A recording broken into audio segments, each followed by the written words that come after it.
నడుస్తామో దేవుని యొక్క కనికరం మన మీద ఉంటుంది, దేవుని యొక్క ఆశీర్వాదం మన మీద ఉంటుంది, దేవుని యొక్క కాపుదల మనం ఉంటుంది, దేవుని యొక్క రాజ్యంలో మనం ప్రవేశించగలగం. కాబట్టి ప్రకృతి సంబంధులైన మనుషుల వలె ఉండొద్దు. నేడు నామకార్థ క్రైస్తవం ఉంటుంది, ప్రకృతి సంబంధమైనటువంటి క్రైస్తవం. దేవుని యొక్క ఆత్మ ఉండదు, దేవుని యొక్క మహిమ ఉండదు, దేవుని యొక్క వెలుగు ఉండదు, దేవుని యొక్క జ్ఞానం ఉండదు, దేవుని యొక్క ఆత్మ నడిపింపు ఉండదు. పేరుకి క్రైస్తవ్యము కానీ దేవుని యొక్క ఆత్మ లేకుండా ఉంటుంది.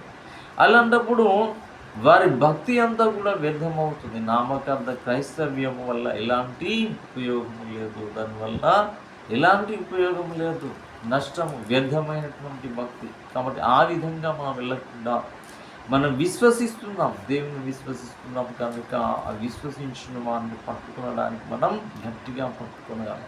అపవాది ఎంత హింసించినా, ఎంత బాధపెట్టినా, ఎంత అపహాస్యం చేసినా కూడా మనం ఏమి చేయాలంటే దేవుల్లో యథార్థంగా ఉండాలి, దేవుల్లో నమ్మకంగా ఉండాలి. కష్టమైన, నష్టమైన, ఇబ్బంది అయినా, ఇరుకైనా సరే యథార్థంగా నువ్వు ఉండగలిగితే దేవుని రాజ్యంలో బహుమానం ఉంటుంది, దేవుని యొక్క ఆశీర్వాదం మనకు ఉంటుంది. అలా ఉండడానికి మనం విషయాలు దినదినము ప్రయాసపడాలి. అలా ప్రయాసపడినప్పుడు దేవుని ఎదుట మనకి మెప్పు ఉంటుంది. పౌలు అన్ని శ్రమలు పడ్డా కూడా బహుమానం కోసం ప్రయాసపడ్డాడు. దేవుని రాజ్యంలో జీవ కిరీటం ఉంటుంది, దేవుని రాజ్యంలో నీతి కిరీటం ఉంటుంది. కాబట్టి ఆ విధంగా మనం ముందుకు వెళ్ళాలి. పౌలే మనకి మాదిరి. మనం గమనించినట్లయితే కొరింథీ పత్రికలో ఉంటాడు, మొదటి కొరింథీ పత్రిక 15వ అధ్యాయంలో ఇంత ప్రయాస, దేవుని రాజ్యంలో మనకు స్థానం లేకపోతే నా ప్రయాస అంతా కూడా వ్యర్థమైపోతుంది అంటారు. ఇంత శ్రమ ఎందుకు పడుతున్నాం, ఇంత ఇబ్బంది ఎందుకు పడుతున్నాం?